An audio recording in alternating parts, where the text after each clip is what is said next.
Welcome to 40 Crave, the show by two almost 40-something dudes whose adult lives and responsibilities have not eclipsed their zeal for nerdy shit like Warhammer, specifically 40K, and video games, and Taco Bell, and pretty much anything else. Tom, what's the thing that you love that life can't take away from you?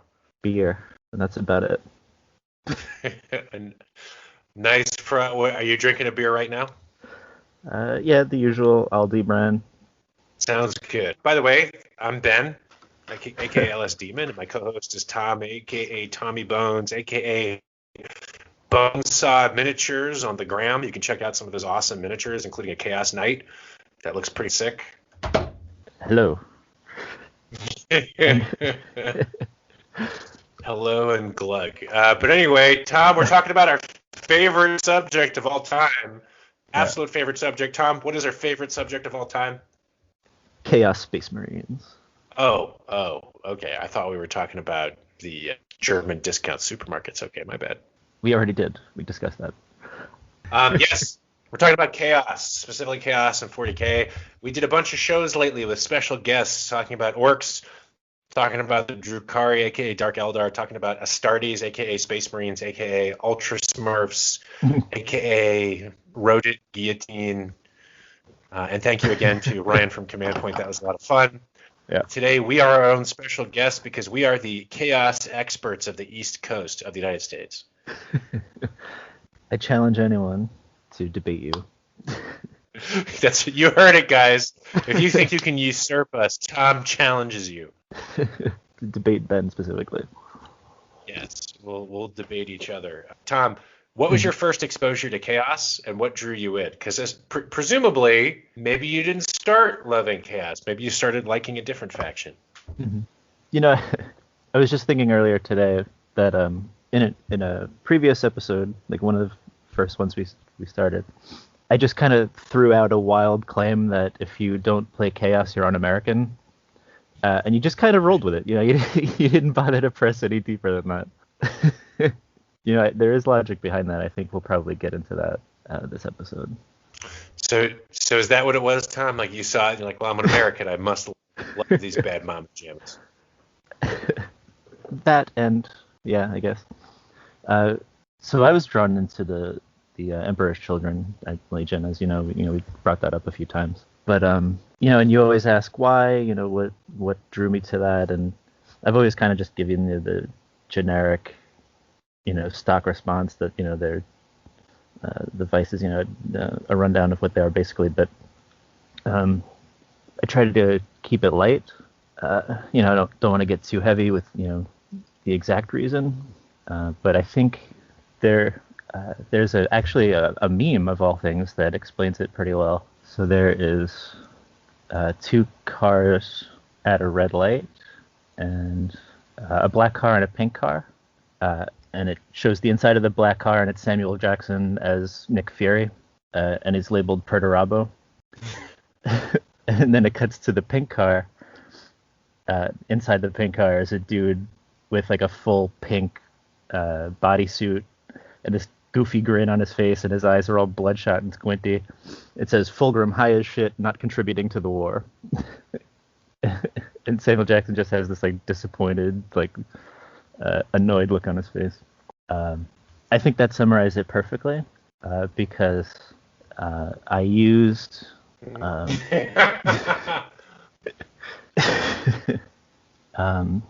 know, not to get too heavy with it, but you know, I struggled with depression for a while, and there was a point in my life that I was self-medicating, and Fulgrim kind of is my like a reminder of who I was, you know, just more concerned about vices and you know, fucking around and not, you know, just wanted to have a good time and try to, I don't know how to explain it. It just, I kind of see myself, who I was, and it's sort of a living reminder to not forget my past, I guess. So it's kind of like the fact that Fulgrim and his legions were using sensation, and when you always say sex, drugs, and rock and roll, but like really it's like sensation in all its forms, to distract themselves and try to not, I guess, deal with the war in this case with Terra, but also just like the general downfall of their chapter. Like they were, addicted to sensation, kind of self-medication. Like they were kind of like, we're unhappy, things have gone too far, but there's not really anything we could do, so let's just turn into it. Like we always say, they're kind of their version of escapism, and it was really only making things worse. That's interesting. Wait, for the Emperor's Children, or for you, or for both? Well, for both, I guess. I don't know, man. Once you hit Noise Marine status, it kind of feels like you're not really going to get any worse.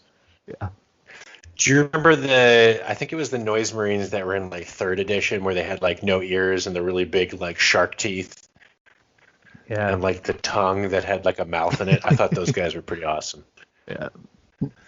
Well, Tom, I think that's really insightful, and it's really interesting too, why you would identify with Emperor's Children. I don't know if you knew this, but originally when I started getting into Chaos, I liked Slaanesh. I didn't know a ton about like the different gods. I think I was pretty young. I was probably like 4th grade at that point. But there was one Chaos Champion model I thought looked real cool because he had a cool mask on and like a crab claw, which I thought was cool. Once I started Chaos, though, I think I gravitated towards Tzeentch for similar reasons. I think my first exposure to Chaos, like I started out 40k being like, oh, Space Marines are fucking cool. Like every couple. And then I remember in like one of the original rule books or like art books, there were these incredibly intricate drawings of Chaos guys who would have like, if you looked at the drawing, like it was so detailed, every square inch of like the guy's armor would have faces, or like they had some Nurgle guys and like they have tentacles on their eyes. And if the more you look, the more you find like just how distorted and disturbing these things were. Right. And for me, there was this kind of like weird, sick fascination with how degenerate and disgusting they were, but there was also kind of like a liberation. And for kind of similar reasons to you, like as a kid, I think, without going into too much details, there was a lot of times where I felt really powerless. When I started reading about, like magic and chaos and the power of being like a chaos champion, I think it was just really appealing. It was like you go from being like afraid and kind of anxious, like, no, I'm in control. Like the chaos is power. Right. I don't know if that resonates. Just the idea of like embracing the insanity and like taking power from it made me feel like stronger instead of weaker. Right. I can definitely see that. And I'm trying to think. I had a friend whose brother played Chaos, and he had like the old Abaddon, the Despoiler. The one who had like no arms, the Armadon. Abaddon the Armless. Yeah, and he had a Karn the Betrayer, and I'm like, oh, who's this guy? He's like, that's Karn the Betrayer. I'm like, well, why do they call him that? He's like, oh, he kills his own guys. And I was like, yeah. What? And then cool. he explains it, and I'm like, that's crazy. It was like I had never heard it. Like you have a model that like will kill your own guys, and he loved it, and I was like, that's kind of interesting. For being cowards. Yeah, man. I don't know about you. Like ever since about that moment when I started realizing like the bad guys have more fun, I think like that actually was a moment in my life when throughout it, like I started really sympathizing with villains. Not like I wanted to be them, but like I wanted to understand them, and I started becoming more fascinated with them than the heroes. Right. What do you think about you when you're watching like a Disney movie? Are you thinking about the hero or the villain? I don't know why I put Disney. Fuck Disney. When you're seeing a movie, if you're seeing like a superhero, any movie, are you thinking like, oh, the hero is interesting, or oh, the villain's interesting? I love, I'm a Batman fan, but I love the Joker and his relationship with Harley Quinn, because it's such a fucked up, just toxic relationship. Yeah. But it's really the best that Joker can do given his personality, right? Like with all of his psychoses, like he still loves her in this his sick and twisted way. That's really sad, I think. Real quick, who's your favorite Joker? Jack Nicholson. More than Heath Ledger? Yeah, I wasn't too crazy about Heath Ledger. So I think they all brought something to the role, but I don't think anyone has nailed it yet, like 100%. Heath Ledger's Joker was like just like a really smart homeless guy. He wasn't like a put together, criminal mastermind type of Joker. It was a great role. He did a great job with it, but I don't think it encapsulated the full essence of who he is. You should post that on Unpopular Opinion. I bet you get a lot of upvotes. Oh yeah, it's super unpopular. But yeah, I think there's too many facets of the Joker in order to and so many versions of him too. So it's hard to say who's right. As shitty as Jared Leto's version was, it actually gave an explanation as to why he has henchmen. He's a mob boss kind of thing. So it's one of the first times you and I have disagreed on this show. I love the Heath Ledger Joker, and I could just watch over and over the video of it. And I agree. I don't think it was everything that is Joker. And I think if he had more opportunity to build it out, maybe he could have done more. Because you're right. There's definitely more elements to it. And that Joker, you couldn't see it with Harley Quinn. He was very nihilist, and I don't think there was much of that humorous humanity that would have enabled the Harley Quinn relationship. Yeah, I don't want to take anything away from Heath Ledger's Joker. He was, it was an awesome role. He did a great job with it, an amazing performance. But there were some things that I think could have been different.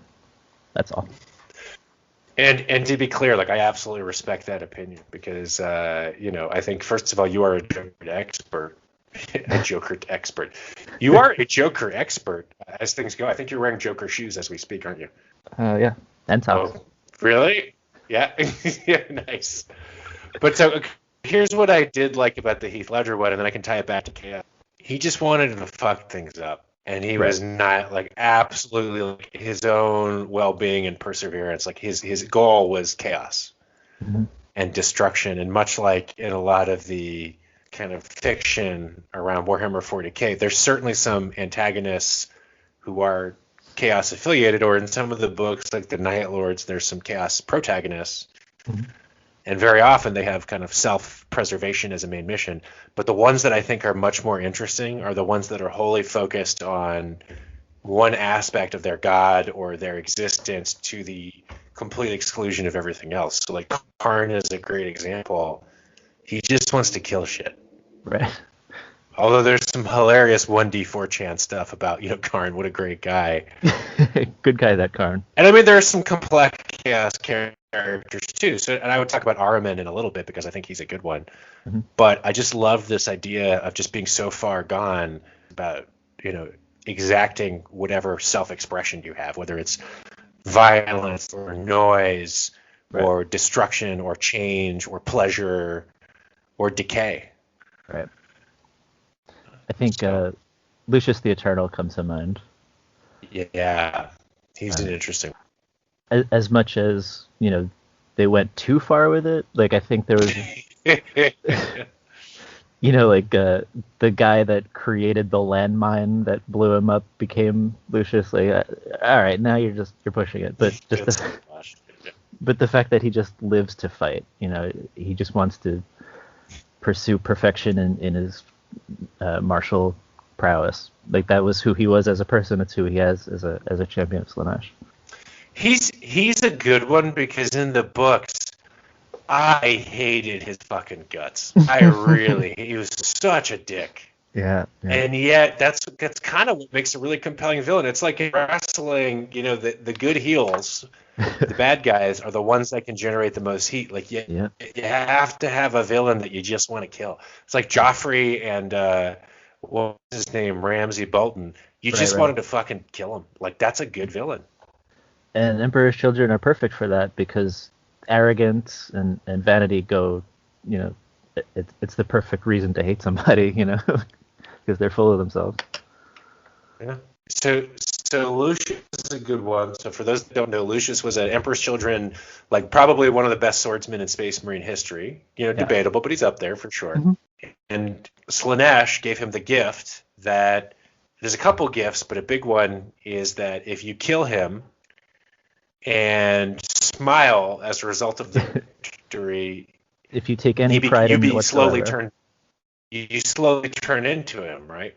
Yeah. Or he inhabits your body and then slowly takes over it and you become him again. Yeah. Well, he becomes you. No, it's like he takes over your body and then comes to life as you. Yeah. Yeah, yeah. If you take any pride whatsoever in the kill. So the thing with the guy that created the landmine in the factory, he was so proud of the job he did making this landmine that he unknowingly ended up killing, the current incarnation of Lucius. Totally removed from, everything. Had no idea. But because he did such a great job putting that mine together in the factory. There's a story somebody alluded to, which I don't know which it is, but apparently Lucius gets accidentally or intentionally sent to Camargue and starts just running amok, killing people, and then every time somebody kills him, they feel pride, so they immediately turn into him, and he comes back to life. So he was like just destroying this like giant chunk of Camargue, and he was unstoppable because they had so much pride. I forgot how they solved it, but I thought that was funny. Like, he was slow, but he was just systematically murdering every Drukhari. Sounds about right. So, and he's interesting. Yeah, he's a good character, kind of an asshole. I'm trying to think of other Slaanesh. Was Doom Rider a Slaanesh guy? Yeah, Doom Rider. I wish they would update that model. What was his deal? So Doom Rider. Let me get the details here. Basically, he's a demon prince riding a bike, and it's super stupid but hilarious. Yeah, he was a Space Marine biker, super into speed, like a orc speed freak. White scars, kind of a got to go faster. And the dude summon him from the warp, and he shows up, does his thing, but he's super fickle, and he'll get bored and just leave. Yeah, he's another good one. And the other good Slaanesh, well, I mean, Fabius Bile. He's not really a Slaanesh, but he is Emperor's Children. He's expressly anti-chaos god, but...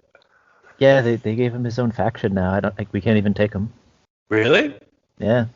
He's Servants of Bile now. Or Creations of Bile. Interesting. And he's one that's kind of cool. In the context of Emperor's Children, he'd be obsessed with genetics and cloning. And I remember at one point, so he's suffers from a disease that is slowly killing him, so he creates clones that he can transfer his consciousness into, who will eventually die. Apparently, at Fluff, the disease is like in the warp, so it's not like an actual physical malady. It's something that exists in his mind as much as it exists in reality. Mm-hmm. But at one point, he was captured by homunculi. Again, we get to Drukhari, and it was like being tortured. And he's like, "Hey, you could be doing this better," and then like taught them some shit, which is fascinating. Yeah. What I love about Fabulous Bill. Bill. He cloned Fulgrim. Like, he used Fulgrim's gene seed, created a full-on, like, perfect clone of Fulgrim. But it was before the whole layer blade and everything, so the clone was fully loyalist, like his original self before the taint of chaos. And now Trazyn the Infinite has him in his collection. He has a Primarch in his collection. Well, a cloned Primarch. Yeah. Well, for all intents and purposes, a loyalist Fulgrim. Dude, Trazyn, like, I was never a huge Necrons fan until Trazyn. He really made it for me. He's super funny. Mm-hmm. All right. We talked about... Let's switch Chaos Gods a little bit. I think we mentioned Karn the Betrayer. I think of all of the Chaos Gods, I love Khorne. I think he's super interesting, but it's just less nuanced than some of the other Chaos Gods because it's such a raw... I was going to say, I think Khorne is probably the most one-dimensional to me, sort of the least interesting. Out of all the Chaos Gods, he's just very single-minded, focused on blood and slaughter, and there's not really much depth there. I mean, when it comes to like cool models and cool factions, like I like the World Eaters. I think Khorne Berserkers are a lot of fun. But yeah, like if I'm looking at artwork of Khorne, it's like, okay, there's armor and skulls and shit. Whereas if I'm looking at like a Tzeentch, a Slaanesh, or like a Nurgle artwork, it's like, oh, look at all those tentacles, look at all the faces. Khorne's just like, murder,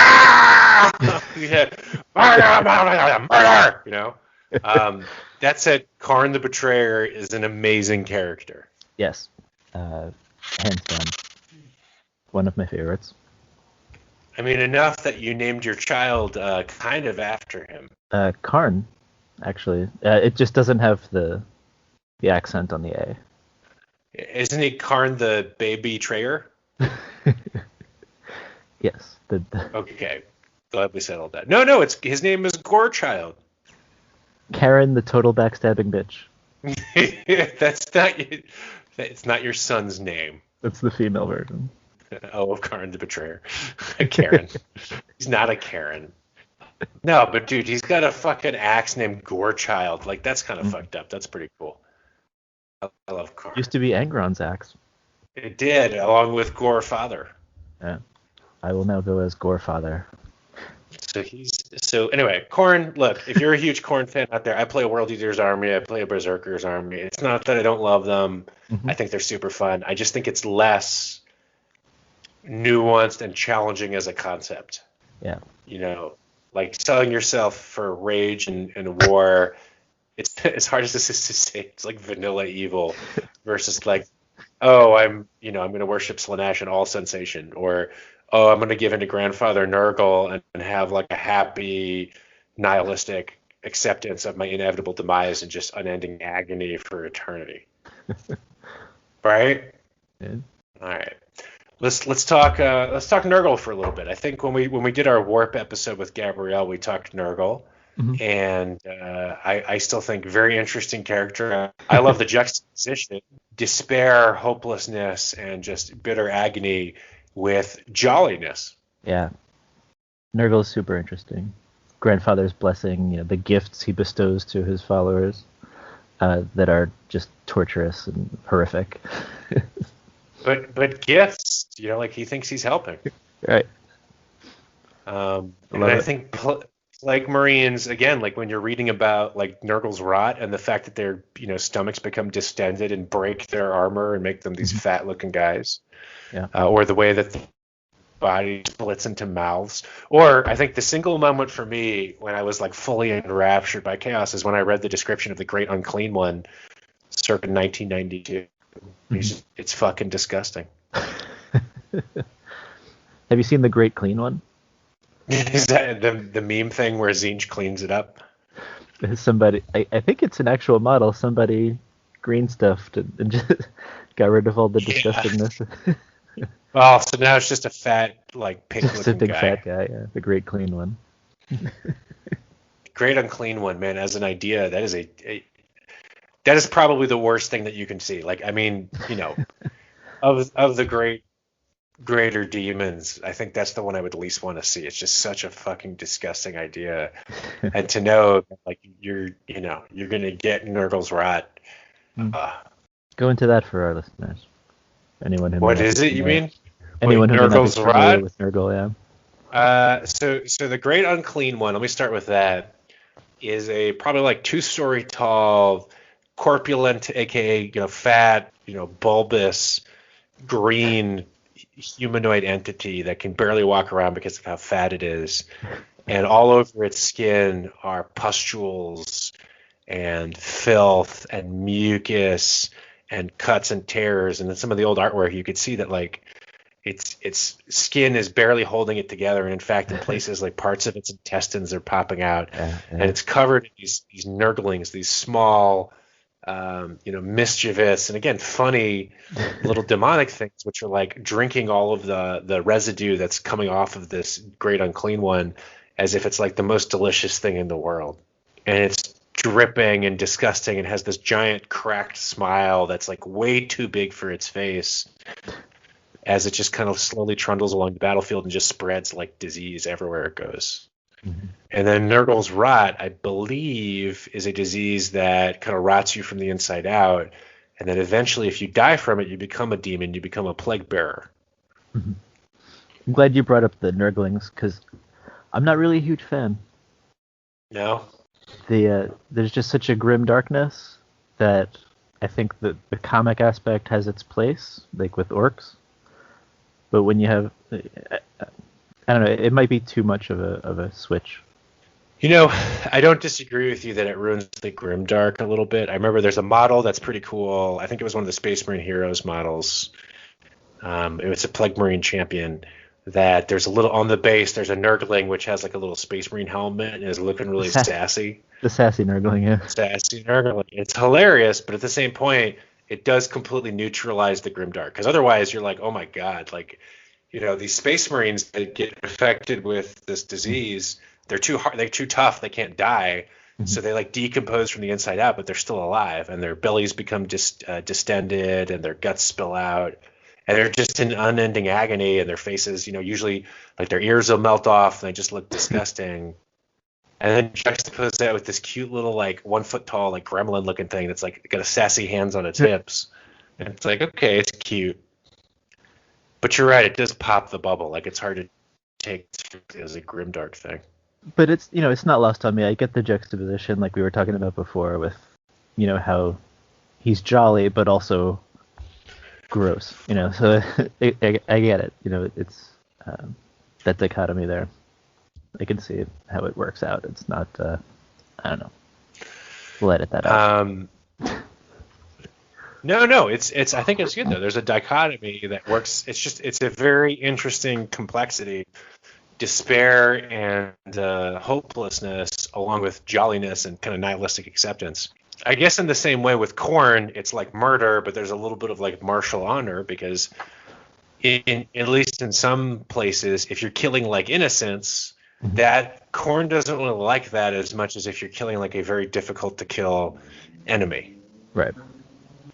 I think Nurgle was my second favorite, just because of that balance. Like, what got me, I think, was how rot and decay, death causes decay and rot, which feeds bacteria and creates new life. So Nurgle is not only the god of disease and decay and death, but also of life.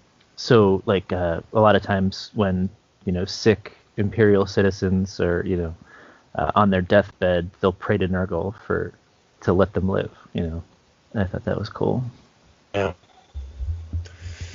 I mean, I do think Nurgle is very interesting, and from a kind of Warhammer 40k reference, there are a lot of factions, Kill Team 2, that are Nurgle specific, and they're all horrific and terrifying and fun. You and I know you're painting some Plague Marines now. I painted some a year ago. Yeah. Just really fun. Like they're just so, festooned with little details like mouths and tentacles and flies and all this other stuff. It's gross, but also just kind of fascinating.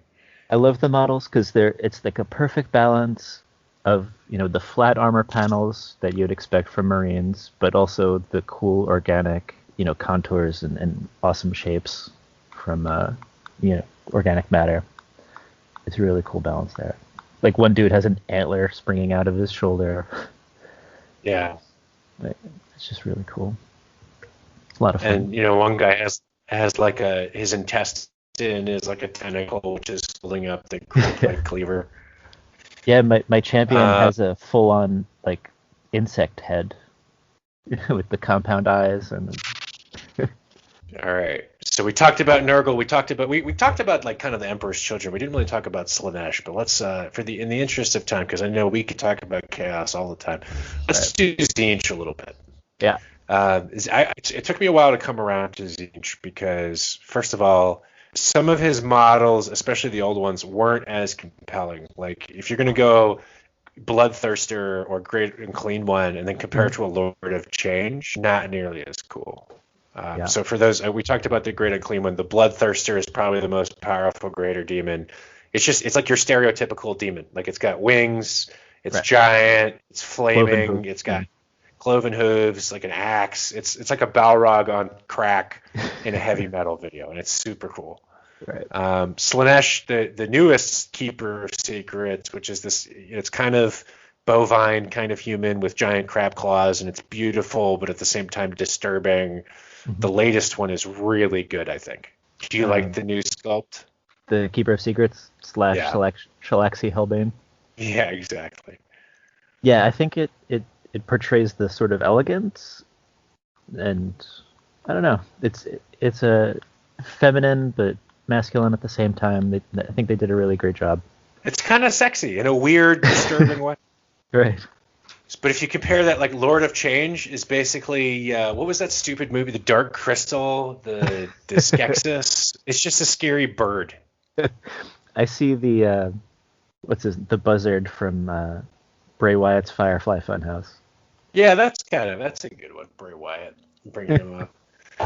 But it took me a while to come around to Tzeentch, but I think what it attracted me is in the third edition codex, I was reading about the Thousand Sons, and I just thought they were so interesting. Like they're the Rubricae, so the rank and file Thousand Sons, they were all mutating. Mm-hmm. So Ahriman cast a spell to make them immune from mutation, but it's like the monkey's paw. There was like a sick side effect. They're immune from mutation because they have no bodies. They're just kind of like souls loosely attached to armor that don't really even have their own sentience anymore. In many cases, they're kind of automata. Right. Automatons. I don't know which one of them. And I think that's what drew me in a little bit. But with Tzeentch, it's like the idea of power and sorcery were things I really liked. Like ambition, scheming, but also like I think in many ways like the true kind of Tzeentchiness of like constant mutation and constant change is like a really pure chaos. So I sent you just now, Tom, a link to Creature Caster has this model called the King of, I don't know how to say this, like Malefica. King of Malefica. I love Creature Caster stuff. But the King of, how did you say it? Malefica? Malefica? Let's go with that. Malefica. What's your name? It's Malefica. Are you trying to say Melissa? But anyway, this is the best thing I've ever seen is like what would be a Tzeentchian greater demon. Yeah. So if you're at home, look up Creature Caster, King of Malefica. It is this like swirling, multicolored, very Lovecraftian. It's very Lovecraftian. It's like Nyarlathotep. There's like eyes on top of eyes with mouths and arms that become mouths that then become other arms. And that's what Tzeentch should be, because it's constantly like roiling insanity as your schemes within schemes change and constantly like roil along with the warp and ambition. Mm-hmm. I love it. That's an awesome looking model. That is. I don't think I would ever be able to do it justice with paint, but like Tom, I would love to see what you do with this thing. But you know what? All of their demons are super cool. They are super cool. We should try to get them on the show. Whoever. If you're listening, we'd love to have you. Hey, it worked once. It did. We got Ryan from Command Point, so there's no reason why we couldn't try again. But man, yeah, Creature Caster has some amazing demons. These guys must be really crazy to come up with this shit and then spend hours and hours creating it. Definitely some not safe for work stuff in there. But anyway, my love for Tzeentch, I loved Ahriman. I think Ahriman is fascinating. So Isaac Ahriman was the chief librarian of the Thousand Sons. The Primarch of the Thousand Sons, Magnus the Red, kind of exiled himself to. He I don't know. I'm not really an apologist for him. I think he definitely had some hubris, but he's still compared with some of the other Primarchs. Yeah, and I think he's a little more sympathetic than some other Primarchs. Mm-hmm. Tell me if I'm crazy. But so Ahriman is kind of in this like constant journey to undo basically what he did, which is to make all the other Thousand Sons these lifeless husks. And throughout his book series, there's a whole bunch of lore with him in it. He's definitely not just like super selfishly trying to take over the universe. Like he does want to help this other party. And I think of all the Chaos books, like he's one of the most, at the same time, super Tzeentchian, right? Because he's got all this ambition. He's going to do all these great things. Right. Not realizing that everything is a waste of time and effort and that it's going to come to nothing. Mm-hmm. But he sees himself as a good guy. He's like a Magneto. Yeah.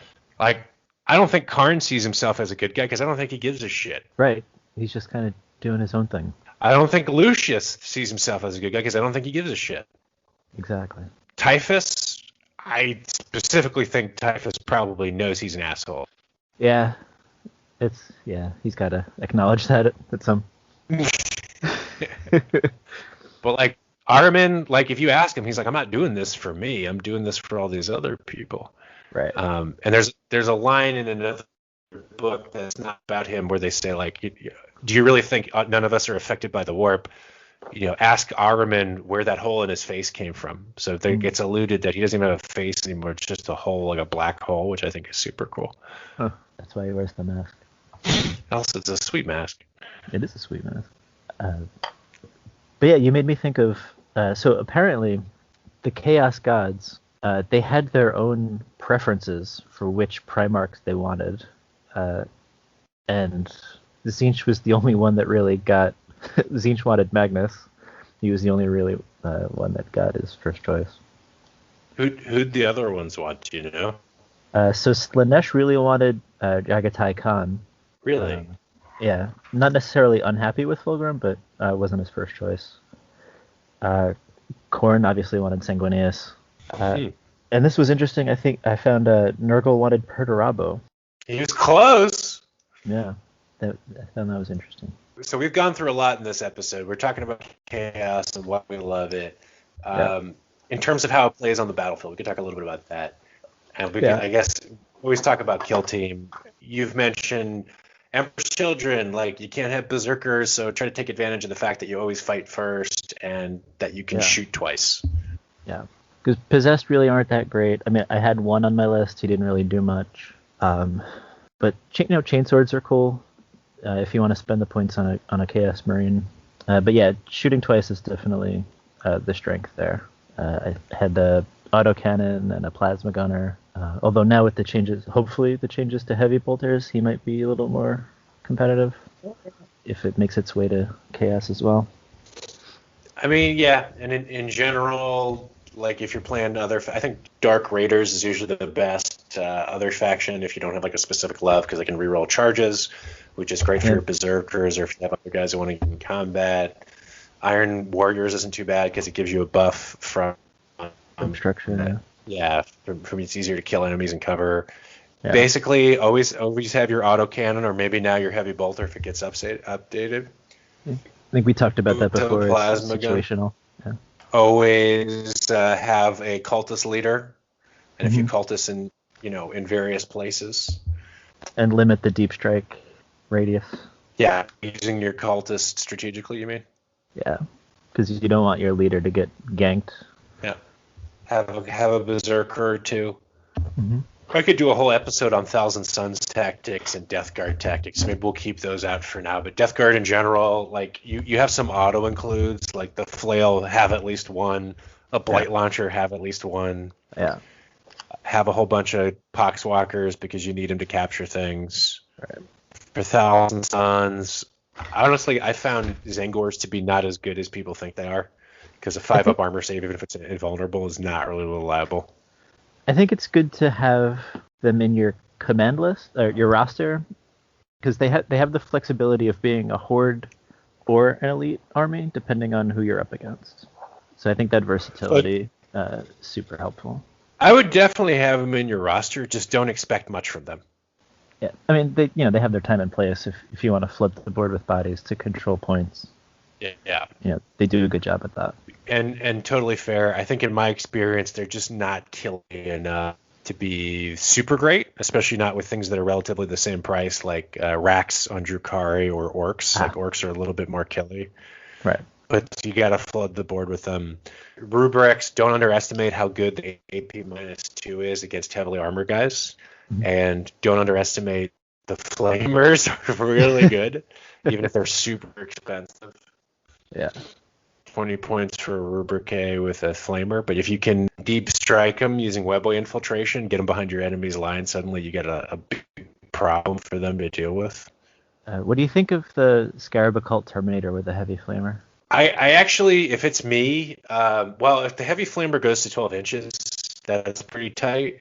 Right. I usually just go with because if I do, I usually do because then you can make them a heavy. You can't have a heavy unless they're a gunner. And the reason I like the heavy is for one CPU you can get more bullets. So if you throw the Hellfire missiles and a combi bolter on that guy at close range, or half range or less, that's 4 bolter shots plus 2 missile shots. If you do heavy, that's +1 to each, or more bullets, that's +1 to each. And then I think there is no. You can't shoot again with them, but you can put a Zangor with comms next to him. So then they're getting 8 shots total, of which 3 are multi-damage, and all have really good AP, hitting pretty reliably. It's pretty nasty. People are always like, "What's wrong with you? Why would you take a Scarab Occult Terminator instead of an extra sorcerer?" And I'm like, "Okay." And then I just completely annihilate. That guy has never not earned his points in kill. Right. Yeah, especially if you're within half range for the rapid fire, you're not worrying about long range penalties. Yeah, he's pretty not bad. Sorcerers also very good. So they're just a good faction. Although my last game I blew 4 psychic tests out of 5. Yeah. And perils? Perils, I have not had that happen because I usually save the 1 CP for.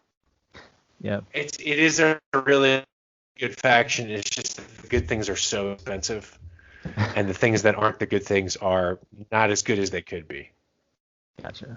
But I do really enjoy them. I like playing them a lot, and I love their colors, and I love painting them. So that's Chaos, guys. We love it. It empowers us. It's something that is different and challenging and interesting. It has a long history. We really barely scratched the surface, I think, Tom. I think that's a pretty good summary of why we love them so much. I think I'm going to shoehorn in here, and feel free to edit this wherever it fits. My initial statement about how you're un-American.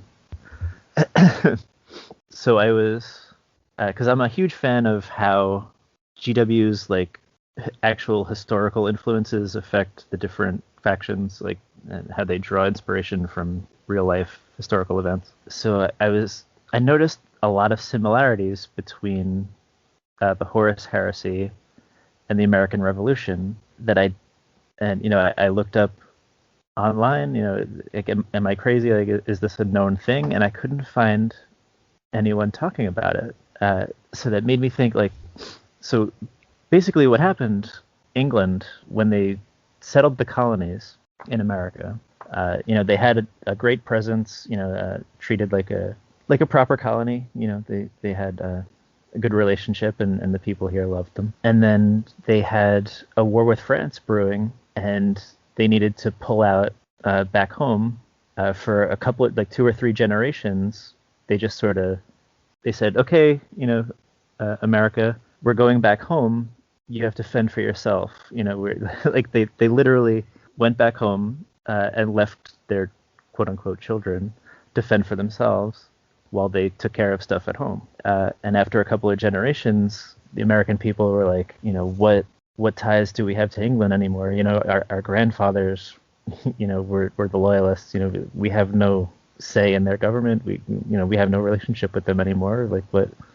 And that sort of bred dissent and ultimately revolution. It's not a bad point. I mean, there's certainly parallels. I mean, I don't know if Horace would be George Washington because he wasn't like the son of the king, but you're right. Like, this whole idea that, like, inattention breeds resentment or independence, and then it's like, why would I come back? Like, I see that your truth isn't my truth anymore. Mm-hmm. Sure. But I didn't see anybody else talking about that. Yeah. Well, you're first. Apparently, I'm a genius. So there you have it, folks. Tom's analysis. The Horus Heresy is actually based on the American Revolution. To be clear, that's not what we're saying. We're just saying pretty much everything that happens in the GW universe has influences from a variety of sources. Yes. So like, look, like, all the Space Marines are roughly based on something historic. You got Space Wolves were Vikings, Jagdai Khan was Mongolians, right, and the Genghis Khan era, and his sons. You've got Ultramarines are Romans. So there's always a bit of the past informing the future or the fiction. And it makes sense that Games Workshop, being a British company, would see them as the enemy, the Americans. So really, what you're saying is that America is full of chaos. Basically, yes. Yeah, okay. I'm not going to disagree. I've lived in a lot of places in America. If that was the case, then Nurgle is type 2 diabetes.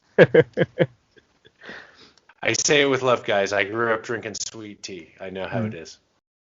But on the other hand, I could be completely full of shit, which is also a very real possibility.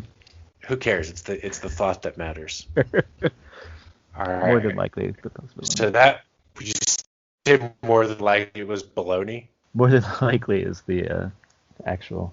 I'm glad you corrected that, because I don't think I've heard anyone say baloney as in like that's false in 3 decades.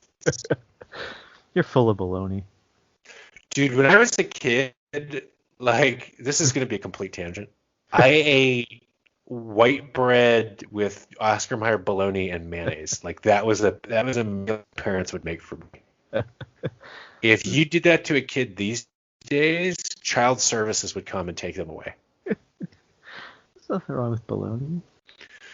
But it was like devoid, like just that combination. Like, oh, here's my lunch. I've got a bag of chips and a white bread bologna sandwich and Processed. like a fruit cup, which we find out is that, yeah, it's processed. It's all like heavy syrup peaches, which isn't even real. It's no wonder I have type 1 diabetes. Corn syrup. It is good though, isn't it? Yeah. Lunchables. Lunchables, yeah. I remember the kid who had the Lunchables was always like the lucky kid. Except like when he got the pizza, he was like, Yeah. This pizza's fucking nasty. Cold pizza.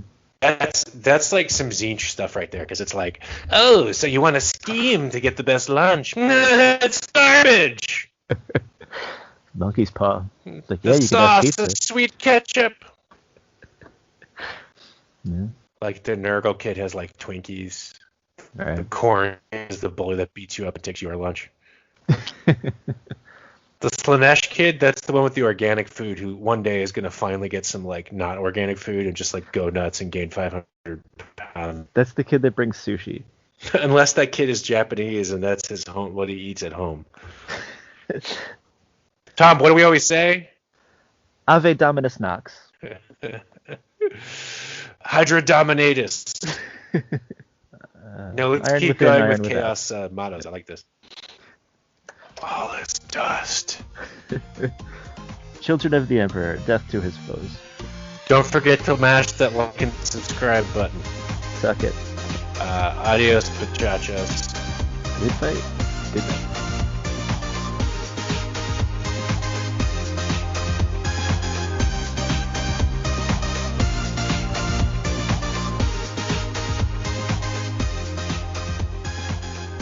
Blood for the Blood God, Skulls for the Skull Throne, coming to you from San Padre Island. This is the Podcasting Hour. Live from Puerto Vallarta, Mexico.